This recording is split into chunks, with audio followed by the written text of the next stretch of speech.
ओम शांति। आज सारा दिन के लिए एक संकल्प में स्थित रहेंगे। हर कर्म करते हुए खुशियों का सागर मुझे मिला है और मैं आत्मा भी मास्टर सागर हूँ। सदा खुशी में गदगद, सदा प्रफुल्लित,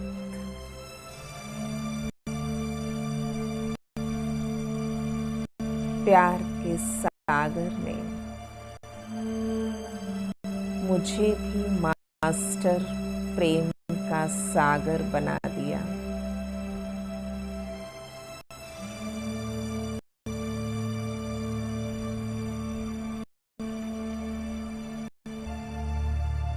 स्वयं को देखें,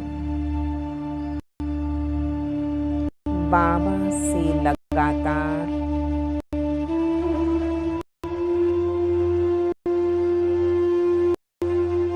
प्रेम और खुशी की लाइट मेरे ऊपर उतरती जा रही है।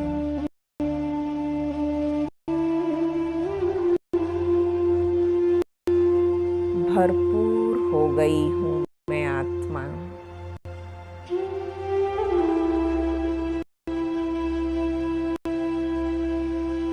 अब कोई शिकायत नहीं, कोई उलझन, कोई परेशानी नहीं। मन सदा मनोरंजन में है।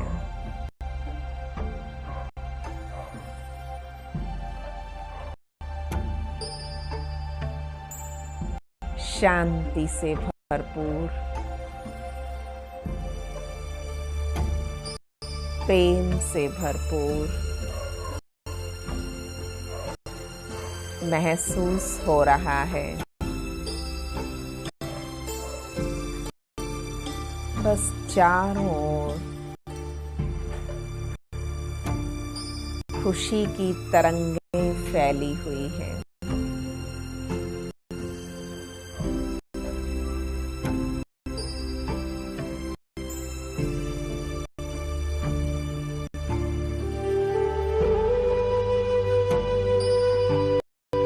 मुझे किसी से कोई शिकायत नहीं।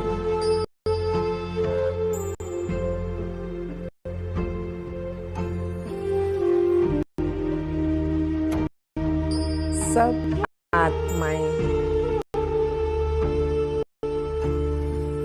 अच्छा रोल प्ले कर रही है।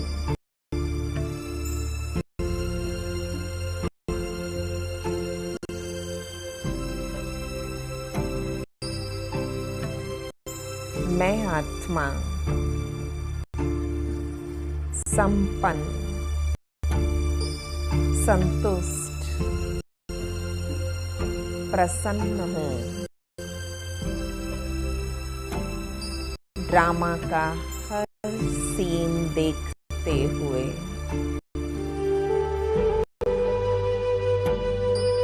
बहुत शांत भाव से, साक्षी भाव से हर सीन का आनंद लेने वाली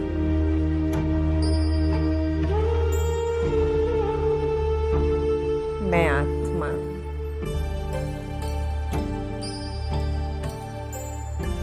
सदा सदा हर्षित, सदा विजयी हूँ।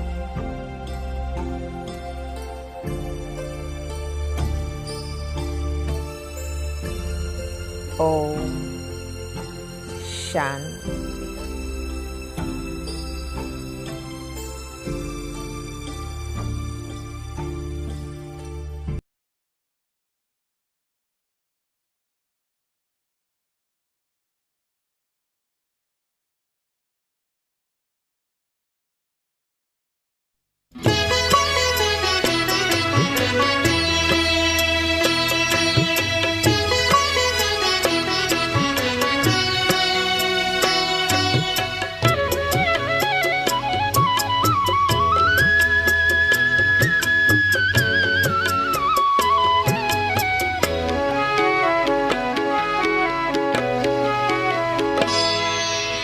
कदम कदम पर मदद तुम्हारी ये एहसास दिलाती है। कदम कदम पर मदद तुम्हारी ये एहसास दिलाती है।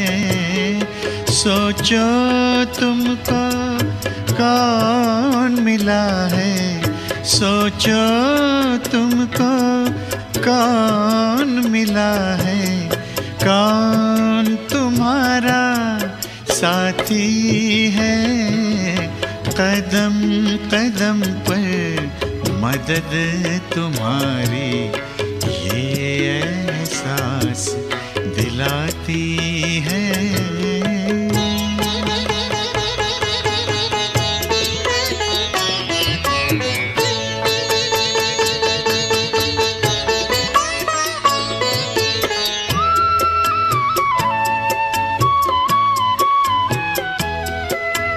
पल भर जब भी होते अकेले पास मेरे आ जाते हो। पल भर जब भी होते अकेले पास मेरे आ जाते हो। धीमे धीमे कानों में अनहद नाद सुनाते हो। एक किरण अनदेखी आती, एक किरण अनदेखी आती, राह दिखाकर जाती है। भरते हुए ना किसी ने देखा पर झोली भर जाती है। कदम कदम पर मदद तुम्हारी ये एहसास दिलाती है।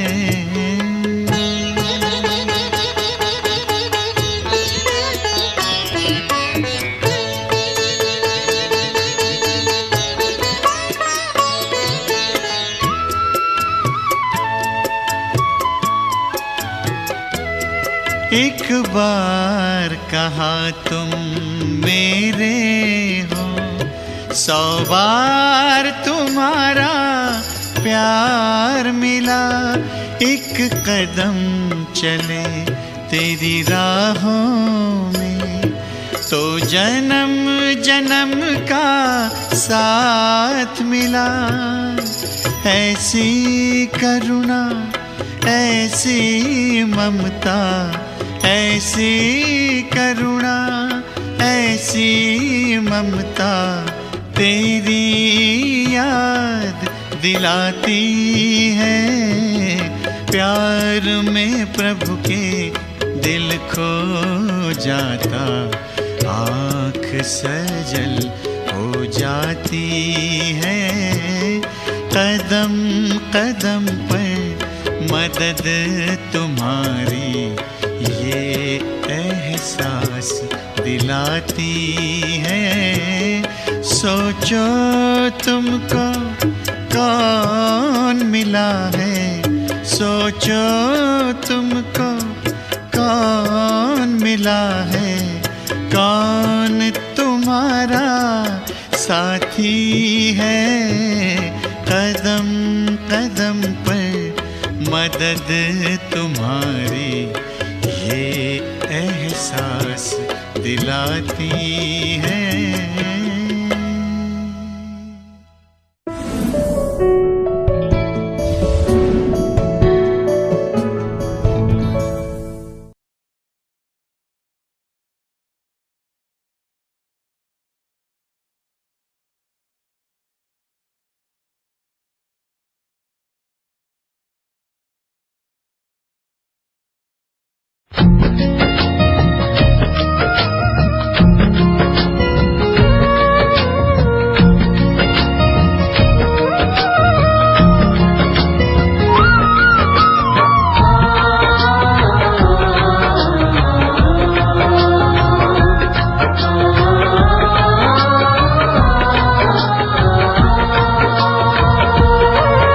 एक तेरा संग हो बाबा मेरे, तो जीवन है मेरा सदा बेफिक्र। एक तेरा संग हो बाबा मेरे, तो जीवन है मेरा सदा बेफिक्र। तेरी यादों में डूबा है दिल मेरा, तेरी यादों में डूबा है दिल मेरा। तेरे प्यार से हुआ एहसास, एक तेरा संग हो बाबा मेरे, तो जीवन है मेरा सदा बेफिक्र।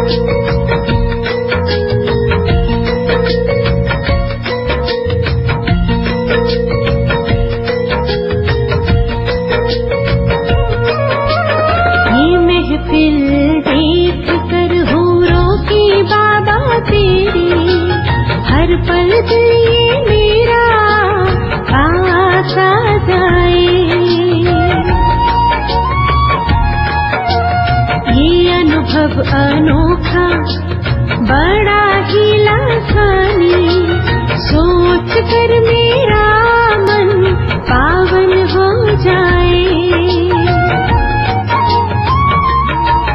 कभी भूलूं भी लम्हा बाबा तुमको, तुम पास आ जाते हो खुद ही अक्सर। एक तेरा संग हो बाबा मेरे, तो जीवन है मेरा सदा बेफिक्र।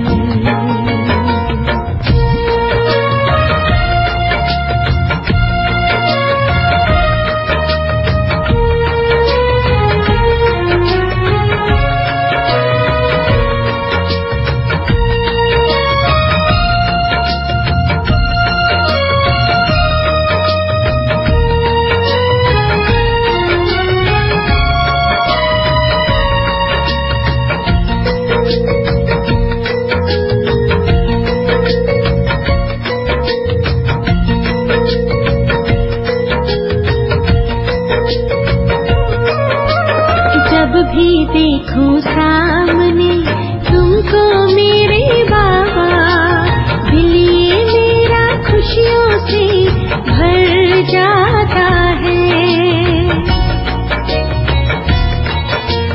तेरी मीठी रूहानी मुस्कानों से बाबा, तन मन मेरा जीवन मुस्कुराता है।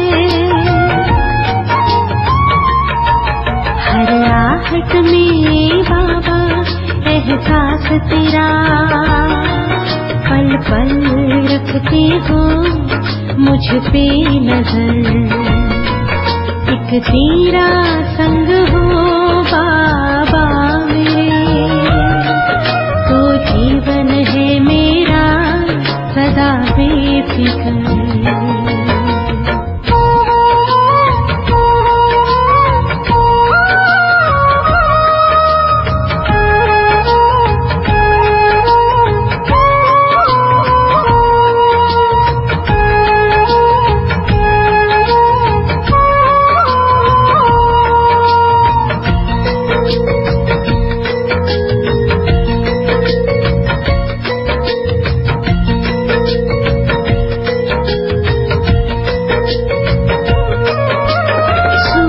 चांद तारों से पार में उड़ जाऊं, अपने प्यारे प्यारे वो मीठे वतन। मिलन मनाकर तुमसे बाबा मैं भर जाऊं, इन्हीं लगन में हो जा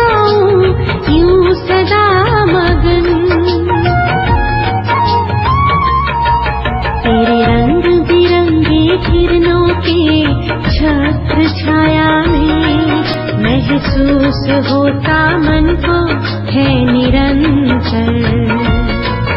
एक तेरा संग हो बाबा मेरे, तो जीवन है मेरा सदा बेफिकर। एक तेरा संग हो बाबा मेरे, तो जीवन है मेरा सदा बेफिकर। तेरी यादों में डूबा है दिल मेरा, तेरी यादों में डूबा है दिल मेरा। तेरे प्यार से हुआ ऐसा एक तेरा संग हो बाबा मेरे, तो जीवन है मेरा सदा बेफिक्र।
कल बाबा ने हम सभी को बेफिक्र बादशाह बनाया।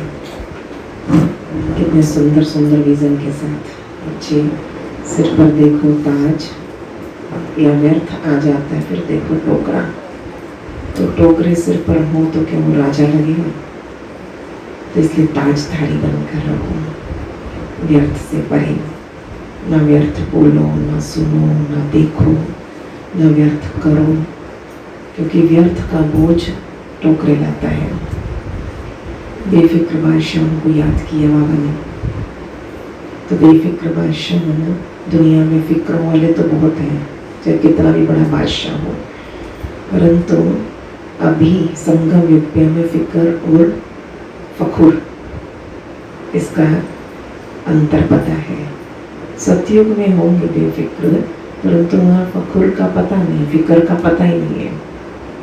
तो यहाँ पर हम इन दोनों का ज्ञान है, इसलिए ज़्यादा नशा रहना, ज़्यादा फखुर रहता है। बाबा ने आज्ञाकारी बच्चों को आज्ञाएं दी थी। कौन कौन सी आज्ञाएं दी थी? अमृत वेला समर्थ स्थिति में बैठो। और आज्ञाएं क्या थी? Charity begins at home. और ना दुख दो, ना दुख लो। कई देते नहीं है पर ले लेते हैं। ना व्यर्थ सोचो, ना व्यर्थ बोलो, ये आज्ञाएं थी। ठीक है। और सोच के लिए क्या था? पॉजिटिव सोचो, ना समर्थ सोचो। और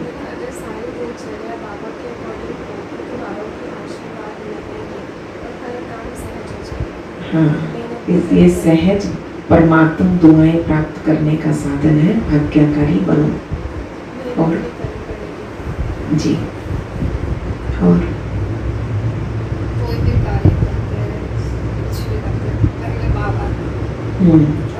बाद में बाबा नहीं याद आए, पहले साकारी संबंधों को यानी साकारी सहारों को याद करने लगते हो तो बाबा ने इस पर डायरेक्शन दी थी। कल के वरदान में बाबा ने कहा सच्चा सहारा, सच्चा साथी, उसका साथ लो। साकारी सहारे ढूंढने लगते हो धोखे वाले हैं, इसलिए सच्चा कैंपेनियन जिसके हाथ में हाथ दे के चलो, जिसके साथ घूमो फिरो, जिसके साथ बातें करो, तो सच्चे सहारे को साथ रखो। उसके लिए बाबा ने कहा विदेश से विदेशी लोग असल हाथ में हाथ देकर चलना अच्छा लगता है ना, कंपेनियन के साथ श्रृंगार करना अच्छा लगता है ना। विदेशी भाई बहनों को ना, तुमने फरिश्तेपन का श्रृंगार करके रखना है सदा, मैं फरिश्ता हूँ। फिर सोच के लिए, वृत्ति के लिए कहा था मैं निमित्त हूँ, याज्ञ बताई थी। और आपने कहा था ये संतों की सभा विशेष सभा है, संतों की सभा से विशेष है क्योंकि वहाँ पर तो भगवान ही आते हैं, इस सभा में भगवान आते हैं। आपने कहा था कि वहाँ पे जिक्र फालतू नहीं होता। हाँ, इसलिए विशेष सभा है, सत्यों की सभा से भी खास है ये। और कुछ वहाँ यहाँ तो सुबह उठते ही दुनिया वाले को फिक्र रहता है स्मृति संबंधों या का। तो उठते हैं तो फिक्र के साथ, स्वास्थ्य का फिक्र, संबंधियों का फिक्र, नौकरी का फिक्र, है ना, लॉकडाउन कब खुलेगा उसका फिक्र, कब लगेगा उसका फिक्र, पता नहीं कितने फिक्र। यहाँ पे आप उठते हो तो बाबा को गुड मॉर्निंग करते हो, फिर अमित करते बाबा से बातें करते हो, उसे समझाते हो। उठते हो तो भगवान के साथ, खाते हो तो भी भगवान के साथ, सोते हो तो भी उसी के साथ। बाबा ने विदेश में की बात की कि वहाँ पे चैरिटीज और वहाँ पे संगठन बनाया है। सो बाबा का अकेले यूरोप वालों को बाबा ने कहा एक अच्छा काम किया कि पड़ोसी देशों को सबको मैसेज दे दिया, सब जगह सेवाएं कर रहे हैं। अकेले नहीं आना, गुलदस्ता साथ गुलदस्ता लेकर आना, ये डायरेक्शन अच्छी फॉलो की है। हर साल कुछ बिछड़े हुए बच्चों को लेकर आते हैं। स्लोगन क्या था? देश प्रकाश तो सोमान स्लोगन स्लोगन जी। तो आज याद रखेंगे, मैं ऑलराउंडर पाठधारी हूँ। आज बहुत अच्छे से स्वदर्शन चक्र घुमाना है नए तरीके से। मैं ऑलराउंडर पाठधारी हूँ। सुबह 7 से 10 बजे तक मैं स्वदर्शन चक्रधारी हूँ। एक एक स्वरूप में, अनादि स्वरूप, आदि स्वरूप, मध्य स्वरूप, अंतिम ब्राह्मण स्वरूप, एक एक स्वरूप में से अपना कोई एक आसुरी स्वभाव खत्म होता हुआ देखे। अनादि बीज रूप हूँ तो कौन सा आसुरी स्वभाव खत्म होगा? जब आदि का देव स्वरूप हूँ तो कौन सा आसुरी स्वभाव खत्म होना? जब मैं अपने देवत्व को याद रखूँ तो ये बिल्कुल ऐसे चार्ट बना लें इसका और महसूस करें, एक एक आसुरी स्वभाव खत्म होता हुआ देखें। 10 बजे से 1 बजे तक मैं ऑलराउंड पाठधारी आत्मा, शुरू से सत्युग से अंत तक मेरा पाठ रहा है इस दुनिया में। मैं ऑलराउंड पाठधारी आत्मा हूँ। आदि से अंत तक मेरा विशेष पाठ है। अभी मैं स्वयं भगवान के साथ पाठ बजा रहा हूँ। ये नशा फील करें। संगम युग पर भगवान को भी मेरी जरूरत है। मैं तो भगवान का साथ फील करता ही हूँ और भगवान भी मेरे साथ रहता है। भगवान के साथ पाठ बजा रहा हूँ, ये नशा फील करें। 1 से 5 बजे तक कर्म करते भी बार बार देही अभिमानी बने और बाबा को याद करें। कर्म करते बार बार देही अभिमानी बने और बाबा को याद करें। शाम को 5 से 8 बजे तक आज का वरदान, मैं मास्टर सागर संपन्न आत्मा हूँ। मैं मास्टर सागर संपन्न आत्मा हूँ। मेरे अंदर खुशी के सिवाय और कुछ आ ही नहीं सकता। खुशी में नाचते रहे, खुशी के वाइब्रेशन चारों ओर फैलाएं।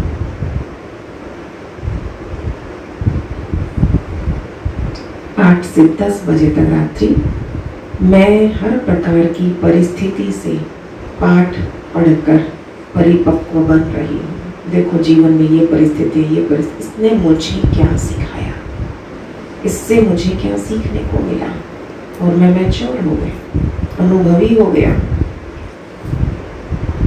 चलो आज कुछ प्रश्नों के उत्तर देंगे आप। बाबा ने स्वदर्शन चक्र और असुरों का कौन सा राज हमें आज याद दिलाया है?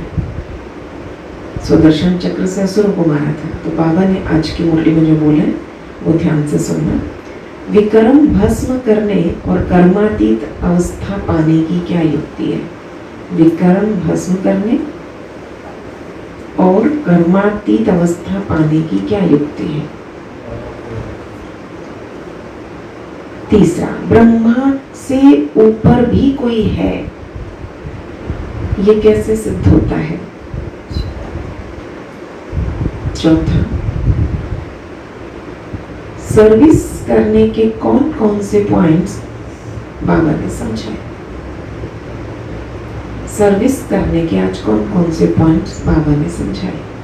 पांचवा, हम अननोन यानी गुप्त वॉरियर्स हैं कैसे? हम गुप्त योद्धा हैं कैसे? रिक्त स्थान भरें। पहला, डैश उसको कहा जाता है जिसका डैश स्वभाव है। डैश उसको कहा जाता है जिसका डैश स्वभाव है। दूसरा, डैश डैश का राज भी तुम बच्चों ने समझा है कि हम ही थे। डैश डैश का राज भी तुम बच्चों ने समझा है कि हम ही थे। तीसरा, यह डैश तुम बच्चों की है, डैश में है। यह डैश तुम बच्चों की ही डैश में है।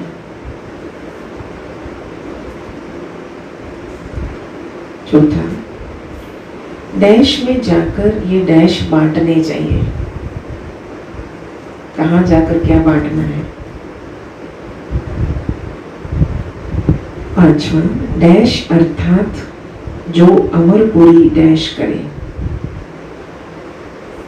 डैश अर्थात जो अमरपुरी डैश करे।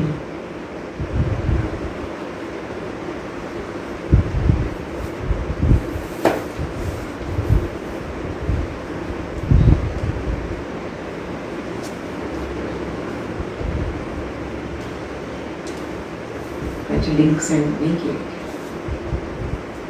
तो मेरा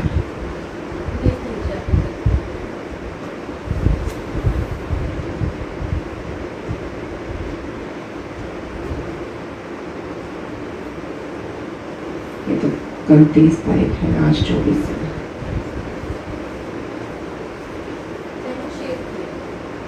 सारे स्वीट मोमेंट।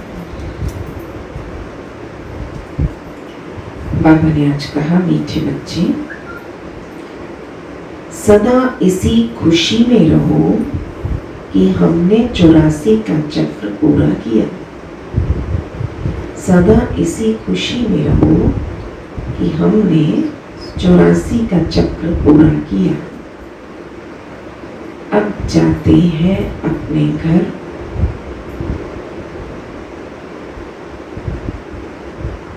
अब जाते हैं अपने घर। बाकी थोड़े दिन ये कर्म भोग है।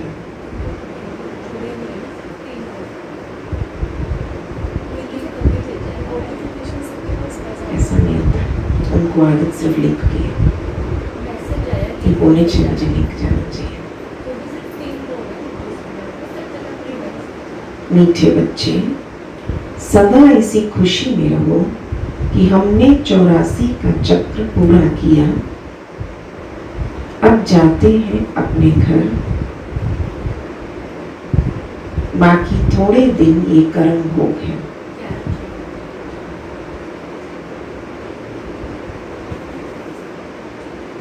बाकी थोड़े दिन ये कर्म भोग है।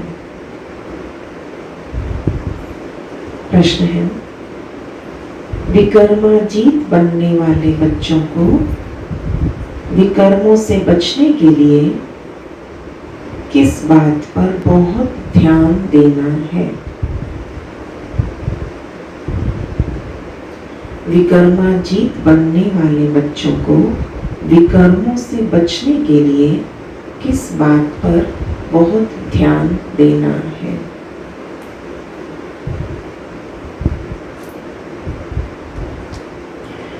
बाबा ने आज स्पेशल अटेंशन दिलाया है। मम्मा ने भी परसों कहा था, मम्मा की मुरली थी ना कि कोई एक विक्रम करता है, किसी ने गलत बोला, फिर उसने कहा इसने पहले बोला ना तो मैंने ऐसा बोल दिया। तो मम्मा कह रही थी कोई विक्रमों का कंपटीशन थोड़ी करना है, अगर वो विक्रम कर रहा है तो मैं भी विक्रम करूं, ऐसा कोई ज्ञान है? बाबा ने ऐसा ज्ञान दिया है कहीं? तो आज बाबा ने कहा सर्व विकर्मों की जड़ देह अभिमान है। उस देह अभिमान में कभी ना आए। कहीं अपने आप को अच्छा दिखाना, कहीं दूसरे को नीचा दिखाना, लगता है मैं कुछ हूँ, वो मैं मेरा मेरा, सब विकर्मों की जड़ देह अभिमान है। उस देह अभिमान में कभी ना आए, ये ध्यान रखना है। कल डायरेक्शन दी थी बाबा ने, आज कल क्या क्या थी? निमित्त बनकर चलो। मैं निमित्त हूँ, करावनहार वो है, मैं तो करनहार हूँ, ऐसे। तो ये ध्यान रखना है कि देह अभिमान कभी ना आए। इसके लिए बार बार देही अभिमानी बन बाप को याद करना है। इसके लिए बार बार देही अभिमानी बन बाप को याद करना है। अच्छे और बुरे का फल जरूर मिलता है। अच्छे और बुरे का फल जरूर मिलता है। अंत में विवेक खाता है। अंत में जब रियलाइजेशन का टाइम हुआ होगा ना, उस समय अंदर खुद ही खुद का मन कचोटेगा। अंदर विवेक खाता है, लेकिन इस जन्म के पापों के बोझ को हल्का करने के लिए, इस जन्म के पापों के बोझ को हल्का करने के लिए बाप को सच सच सुनाना है। ज्ञान मिलता है तो पहले बाबा पिछले तो माफ कर देते हैं, पर इस जन्म के विकर्मों का क्या होगा? जो ज्ञान मिलने के बाद फिर देह अभिमान ना, फिर क्रोध, फिर काम, फिर लोभ लालच, कितनी छोटी सूक्ष्म से सूक्ष्म भी बाबा बातें हमें समझाते हैं। तो इस जन्म का बोझ हल्का करना है पापों का, तो बाबा को सच सच सुनाना। ओम शांति। बड़े से बड़ी मंजिल है याद की। बहुतों को सिर्फ सुनने का शौक रहता है कि सिर्फ मुरली के टाइम आना है, या फिर सीधा मुरली सुननी है। बैठ के मुरली में कितनी बार बाबा कहते हैं बच्चे याद की यात्रा पे टेंशन दो, चार्ट रखो, याद बढ़ाओ। मुरली में सुन लेंगे और मुरली 5 बार सुन लेंगे, मुरली 10 बार सुन लेंगे, पर जो बाबा ने कहा है योग करो, बैठ के योग के लिए टाइम नहीं निकालते। बाबा ने कहा बच्चे कईयों को सिर्फ सुनने का शौक है, मुरली सुन ले, क्लासें सुन ले, ये सुन ले, वो सुन ले, सुन सुन के बाद मगज भर दिया अंदर, क्योंकि ये इम्प्लीमेंट तो कर नहीं रहे। तो बाबा ने कहा बच्चे ज्ञान को समझना बहुत सहज है, 84 के चक्र को समझना है, स्वदर्शन चक्रधारी बनना है, जास्ती कुछ नहीं। तुम बच्चे समझते हो, हम सब याद रखेंगे आज स्वदर्शन चक्रधारी है। स्वदर्शन चक्र से कोई का गला नहीं काटते, जैसे श्री कृष्ण के लिए दिखाया था। पर अब ये लक्ष्मी नारायण यानी विष्णु के दो रूप हैं, क्या उनको स्वदर्शन चक्र है? फिर श्री कृष्ण को चक्र क्यों दिखाया? एक मैगजीन निकालते हैं जिसमें श्री कृष्ण के ऐसे बहुत सारे चित्र दिखाते हैं। तो बाबा को आकर बाप तो तुम्हें राजयोग सिखाते हैं, ना कि चक्र से असुरों का घात करना। ऐसे कोई असुर मार रहे हैं, गले काट रहे हैं, नहीं, राजयोग सिखा रहे हैं। असुर उनको कहा जाता जिसका आसुरी स्वभाव है। बाकी मनुष्य तो मनुष्य है ना। ऐसा नहीं कि स्वदर्शन चक्र से बैठ सबको मारते हैं। भक्ति मार्ग में क्या क्या चित्र बैठ बनाए। रात दिन का फर्क है। तुम बच्चों को सृष्टि चक्र और सारे ड्रामा को जानना है, क्योंकि सब एक्टर्स हैं। वो हद के एक्टर्स तो ड्रामा को जानते हैं, पर ये बेहद का ड्रामा है। इसमें डिटेल में नहीं समझ सकेंगे। वो तो 2 घंटे का ड्रामा होता, डिटेल में पार्ट बजाते, डिटेल में पार्ट जानते हैं। पर यहाँ तो 84 जन्मों को जानना है। वहाँ का 2 घंटे का 3 घंटे का उसका तो एक एक सीन पता होता है। किसी को बताना समझाना होता तो पूरा एक एक सीन बता देंगे कि आज ही देख के आए और आज ही सारी की सारी पिक्चर सुना देंगे। और बाबा ने कहा ये तो 84 जन्मों को जानना है। बाबा ने समझाया, मैं ब्रह्मा के रथ में प्रवेश करता हूँ। ब्रह्मा के भी 84 जन्मों की कहानी चाहिए। मनुष्यों की बुद्धि में ये बातें आ न सके। ये भी नहीं समझते कि 84 लाख जन्म है या 84 है, ये भी दुनिया नहीं जानती। बाबा कहते तुम्हारे 84 जन्मों की कहानी सुनाता हूँ। 84 लाख जन्म हो तो कितने वर्ष सुनाने में लग जाते।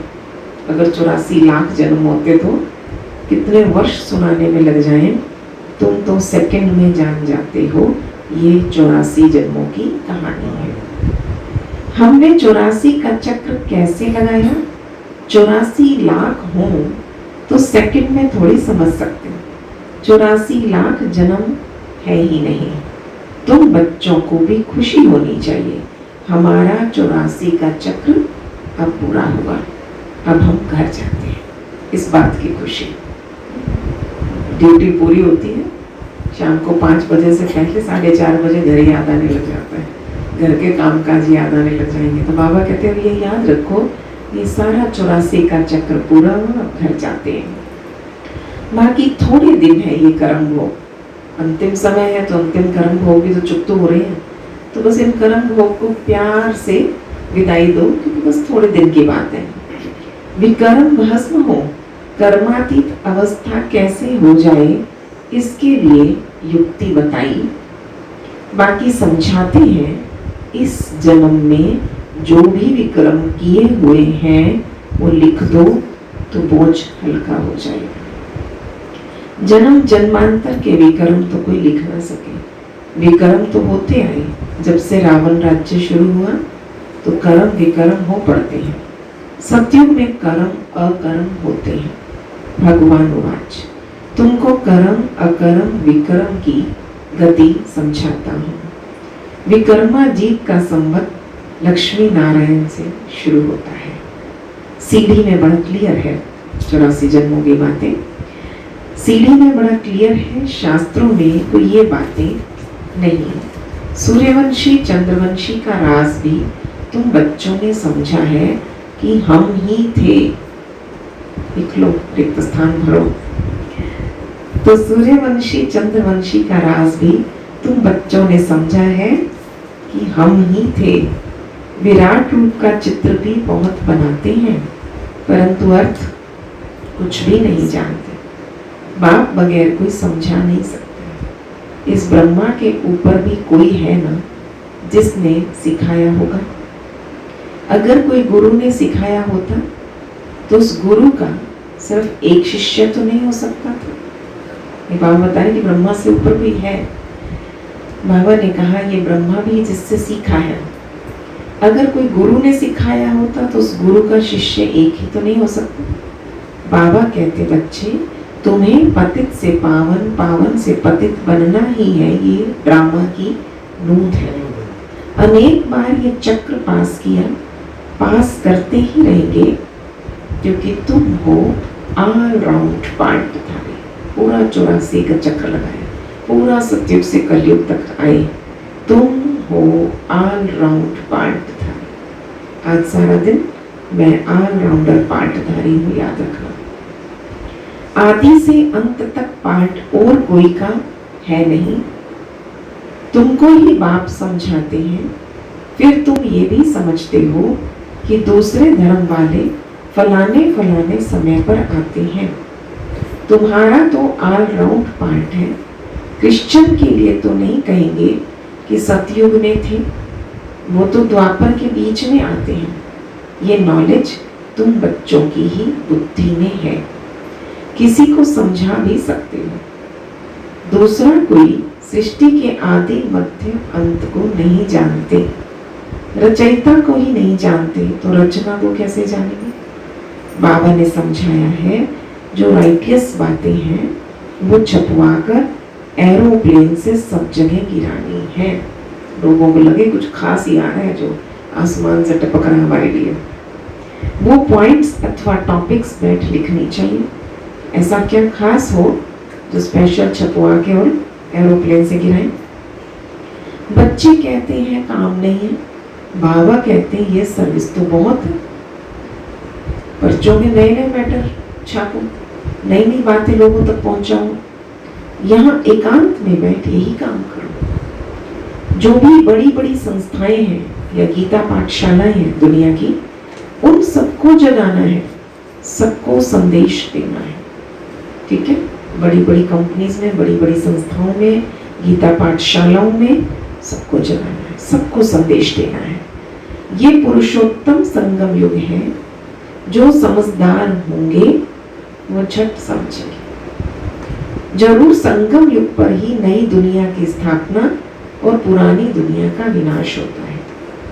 सतयुग में पुरुषोत्तम मनुष्य होते हैं, यहाँ है आसुरी स्वभाव वाले पतित मनुष्य।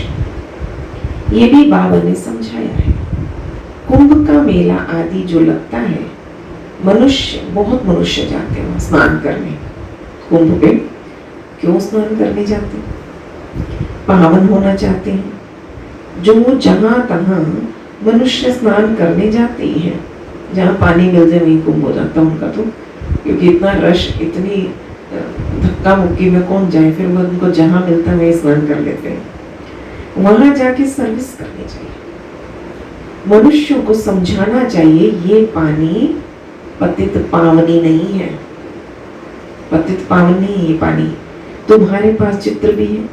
गीता पाठशालाओं में जाकर ये पर्चे बांटने चाहिए। बच्चे सर्विस मांगते हैं। बाबा की सेवा बहुत है। नए पर्चे बनाओ, पर्चे बांटो, पर्चे गिराने का प्रबंध कराओ कहीं ना कहीं से, है ना, एरोप्लेन से। सोचो इनके बारे में। तो ये बैठ के लिखो, गीता का भगवान परम पिता परमात्मा शिव है। तो ये गीता पाठशाला अपने बीके पाठशाला की बात नहीं हो रही है। संसार में गीता पाठशालाएं जो होती हैं उनमें जाके पर्चे बांटो। तो गीता का भगवान परम पिता परमात्मा है शिव, ना कि श्री कृष्ण। फिर उनकी बायोग्राफी की महिमा लिखो। शिव बाबा की बायोग्राफी लिखो, वो महिमा लिखो शिव बाबा। फिर श्री कृष्ण की लिखो। तो फिर आप ये जज करेंगे कि ये पॉइंट्स भी लिखने हैं कि पतित पावन कौन। फिर शिव और शंकर का भेद भी दिखाना है। शिव अलग है, शंकर अलग है। ये भी बाबा ने समझाया है। ये कल्प 5000 वर्ष का है। मनुष्य 84 जन्म लेते हैं, ना कि 84 लाख। ये मुख्य मुख्य पॉइंट, ये बातें शॉर्ट में लिखनी चाहिए, जो एरोप्लेन से भी गिरा सकते हैं, समझा भी सकते हैं।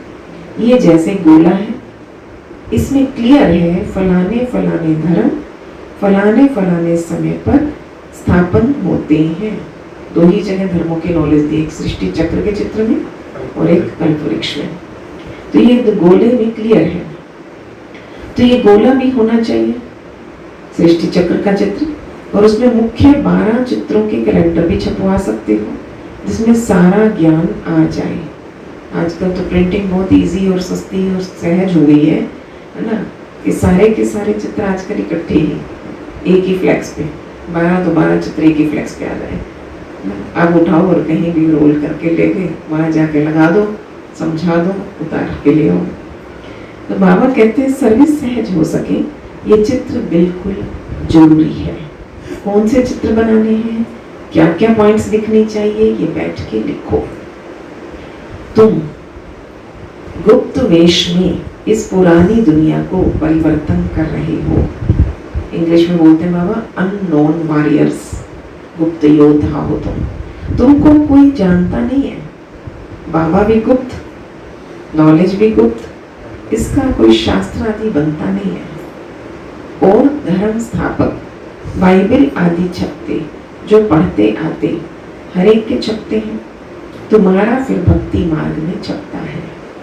अभी नहीं छपना, क्योंकि अभी तो ये शास्त्र आदि सब खत्म हो जाने हैं। अभी तुमको बुद्धि में सिर्फ याद करना है, बुद्धि से बस याद का टेंशन बढ़ाना है। बाबा के पास भी बुद्धि में ज्ञान है, कोई शास्त्र आदि थोड़ी पढ़ते हैं।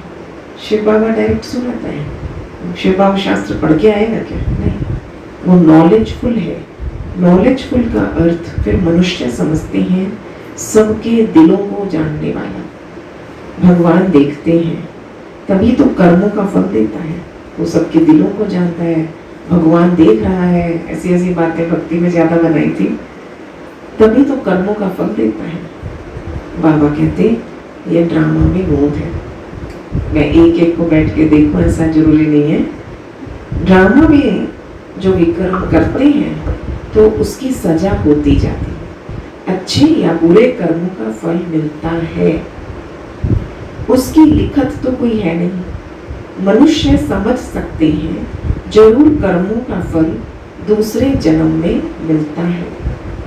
अंत घड़ी विवेक फिर बहुत खाता है, बहुत गिल्ट कॉन्शियस होंगे कि हमने ये विकर्म किया, हमने ये गलतियां की, बाबा ने समझाया था फिर भी की। अभी तुम विकर्माजीत बनते हो तो कोई भी ऐसा विकर्म नहीं करना चाहिए। बड़े से बड़ा विकर्म देह अभिमानी बनना। बाबा बार बार कहते हैं देही अभिमानी बन, बात को याद करो। पवित्र तो रहना ही है। सबसे बड़ा पाप काम कटारी चलाना, यही आदि मध्य अंत दुख देने वाला है। इसलिए सन्यासी कहते ये कागविष्टा समान सुख है, वहां दुख का नाम नहीं होता, यहाँ दुख ही दुख है। इसलिए सन्यासियों को वैराग्य आता है, परंतु वो जंगल में चले जाते हैं। वैराग आया तो जंगलों में चले गए। तो ये है हद का वैराग्य। तुम्हारा तो बेहद का वैराग, हद का लिमिटेड सा वैराग्य। घर छोड़ दिया और जंगलों में रहने लगे और कुछ नहीं छोड़ा। पर बाबा कहते तुम घर में रहकर काम, क्रोध, लोभ, मोह, अहंकार, विकारों को छोड़ते हो, संन्यास्त हो जाते हो, संसार में रहते हुए बेहद का वैराग। ये दुनिया ही छी है। अगर समझ आ गया दुनिया दुख धोखे धक्के से भरी हुई है, बस दुनिया में धोखा ही धोखा मिलेगा। दुनिया ही छी है। सब कहते हैं बाबा आकर हमारे दुख हर कर सुख दो। बाबा ही दुख हरता सुख करता है। तुम बच्चे ही समझते हो कि नई दुनिया में इन देवताओं का राज्य था, वहां किसी भी प्रकार का दुख नहीं था। जब कोई शरीर छोड़ता है तो मनुष्य कहते हैं स्वर्गवासी हुआ, पर ये थोड़ी समझते हैं कि हम नरक में। हम जब मरे तो स्वर्ग में जाएं, परंतु वो भी स्वर्ग में गया या नरक में आया ये कुछ समझते नहीं है। क्या उसने कर्म किए थे वो स्वर्ग में जाएगा? दूसरी बात, स्वर्ग आए ही नहीं अभी तक, तो कैसे स्वर्ग में जाएगा? तो कुछ समझते नहीं। तुम बच्चे 3 बाप का राज भी सबको समझा सकते हो। ठीक है, सेवा के सारी पॉइंट्स देखो। 2 बाप तो सब समझते ही हैं, एक लौकिक एक पारलौकिक। और ये अलौकिक प्रजापिता ब्रह्मा फिर यहाँ संगम युग पर है। ब्राह्मण भी चाहिए, अकेले ब्रह्मा से एक संगम युग नहीं बना, ब्राह्मण भी चाहिए। वो ब्राह्मण कोई ब्रह्मा के मुख वंशावली थोड़ी है, पर जानते हैं ब्रह्मा था, इसलिए ब्राह्मण देवी देवताए नमः कहते हैं। ये नहीं जानते किसको कह रहे हैं, कौन से ब्राह्मण, ब्राह्मण देवी देवताए नमः। ये किन ब्राह्मणों की बात है? ये देवताओं से भी पहले उनकी मान्यता है। तुम हो पुरुषोत्तम संगमयुगी ब्राह्मण, वो है कलयुगी ब्राह्मण। ये है पुरुषोत्तम संगम युग, जब तुम मनुष्य से देवता बनते हो। देवी देवता धर्म की स्थापना हो रही है, तो बच्चों को सब पॉइंट्स धारण करनी है और फिर सर्विस करनी है। पूजा करने, श्राद्ध खाने वो ब्राह्मण लोग आते हैं, उनसे भी तुम चिट चैट करो। सेवाओं की बातें देखो, आज बाबा ने एक नई बात बताई, ब्राह्मण जो आते हैं श्राद्ध खाने सब, उनसे भी आप ज्ञान चर्चा करो, चिट चैट करो।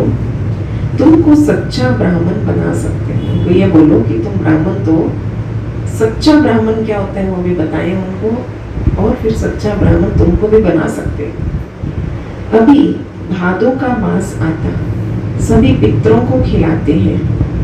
ये कौन से महीने में होता है भादो मास? सावन के बाद भादो आएगा। बाबा कहते हैं वो भी युक्ति से कुछ करना चाहिए, नहीं तो कहेंगे ब्रह्मा कुमारियों के पास जाके सब कुछ ही छोड़ दिया। ठीक है, ये भी एक नई युक्ति बताई कि आप चलो ब्राह्मणों को बुलाओ, उनकी सेवा करनी है तो फिर उनको खिलाओ खाना वाना और फिर उनको ज्ञान सुनाओ। ऐसे ही बस आए, खाना खिलाया और भेज दिया। बाबा के इसलिए नहीं बुलाया है, वो तो दुनिया में भी लोग कर रहे थे। हम अगर उन्हें बुला रहे हैं, हम उन्हें भोजन करा रहे हैं तो ठीक है, तो हमारा पर्पज है उन्हें ज्ञान देना। तो बाबा कहते हैं ऐसा नहीं तो लोग कहेंगे ब्रह्मा कुमारियों के पास जाके सब छोड़ दिया। ऐसा कुछ नहीं करना जिससे नाराज हो, क्योंकि वैसे भी एक परिवार के अंदर सभी ज्ञान में नहीं चलते हैं। तो जो ज्ञान में नहीं चलते हैं वो रीति रिवाज निभाते हैं, तो उनको सहयोग दो, उनके रीति रिवाज निभाने को उनको साथ खड़े हो जाया करो, अच्छा रहता है, जिससे नाराज नहीं हो फिर वो। तो बाबा कहते हैं ऐसा कुछ कर देते हो, हमने थोड़ी करना है, हमने थोड़ी ये बनाना है। बाबा कहते फिर वो नाराज होते हैं। क्या हो गया, खीर पूरी खा लो उस दिन आप, अच्छा है ना, बाबा को भोग लगाओगे। युक्ति से तुम ज्ञान दे सकते हो, जरूर ब्राह्मण लोग आएंगे तभी तो ज्ञान देंगे। तो इस मास में तुम ब्राह्मणों की बहुत सर्विस कर सकते हो। तुम ब्राह्मण तो प्रजापिता ब्रह्मा की औलाद हो। बताओ ब्राह्मण धर्म किसने स्थापन किया? तुम उन्हों का भी कल्याण कर सकते हो घर बैठे।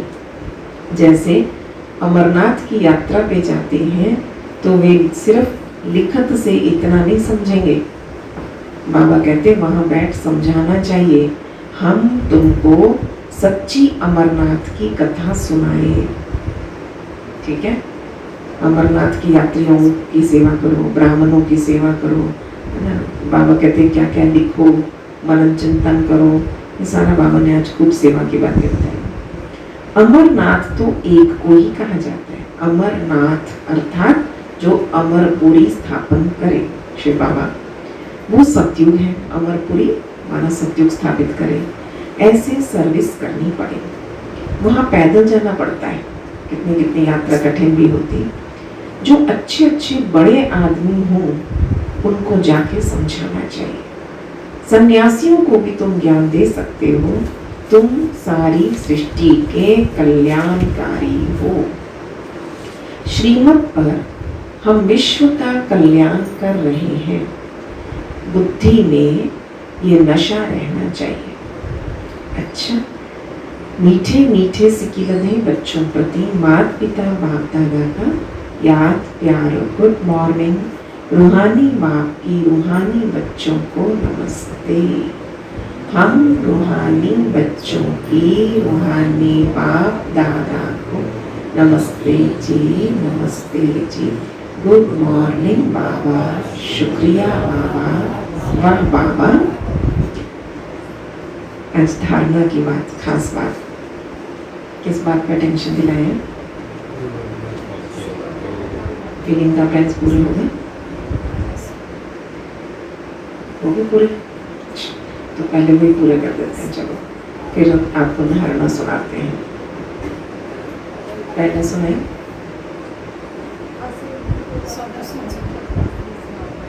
सबसे पहला,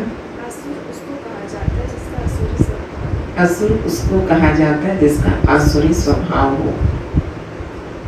दूसरा, सूर्यवंशी चंद्रवंशी का समझा है। तीसरा,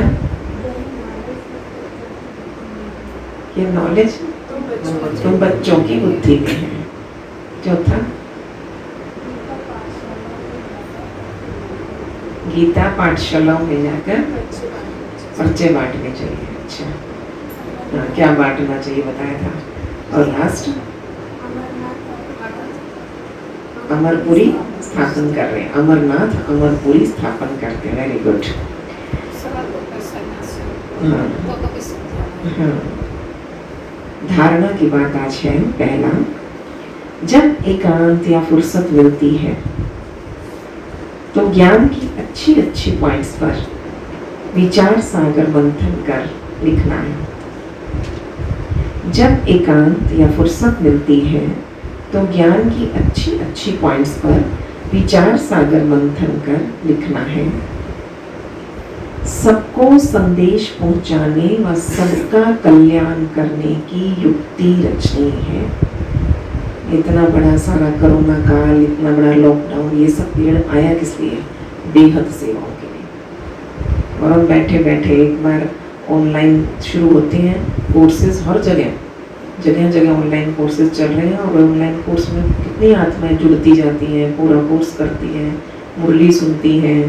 तो देखो क्या नए नए तरीके संदेश के पहुंच गए। सबको संदेश पहुंचाने व सबका कल्याण करने की युक्ति रचनी है। अगले हफ्ते तक यहाँ से भी 46 से ऑनलाइन कोर्स करेंगे।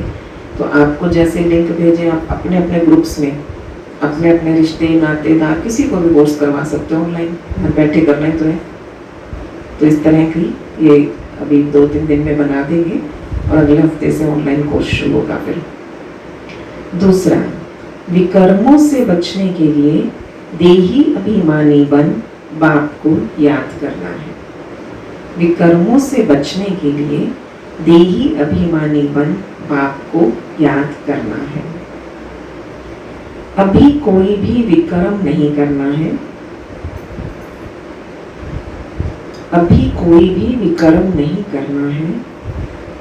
इस जन्म के किए हुए विकर्म बाप दादा को सच सच सुनाने हैं।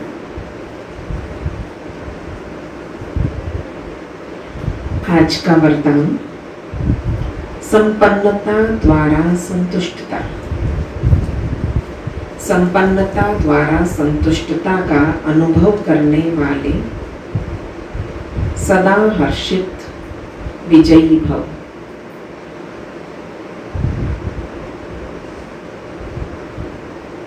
जो सर्व खजानों से संपन्न है वही सदा संतुष्ट है। जो सर्व खजानों से संपन्न है वही सदा संतुष्ट है। संतुष्टता अर्थात संपन्नता।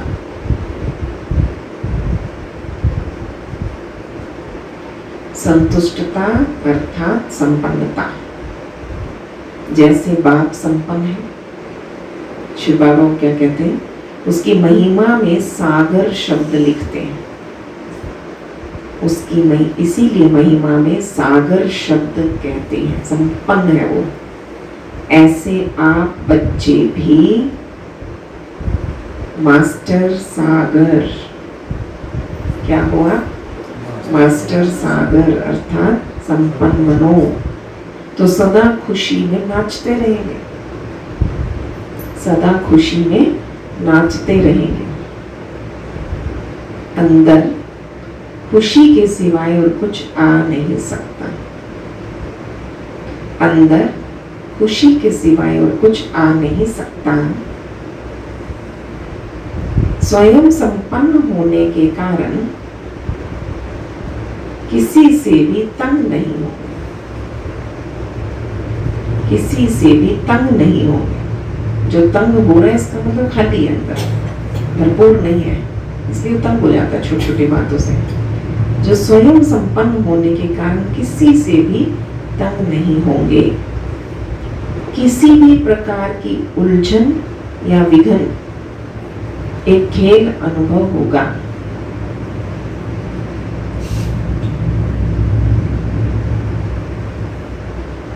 समस्या मनोरंजन का साधन बन जाएगी। समस्या मनोरंजन का साधन बन जाएगी।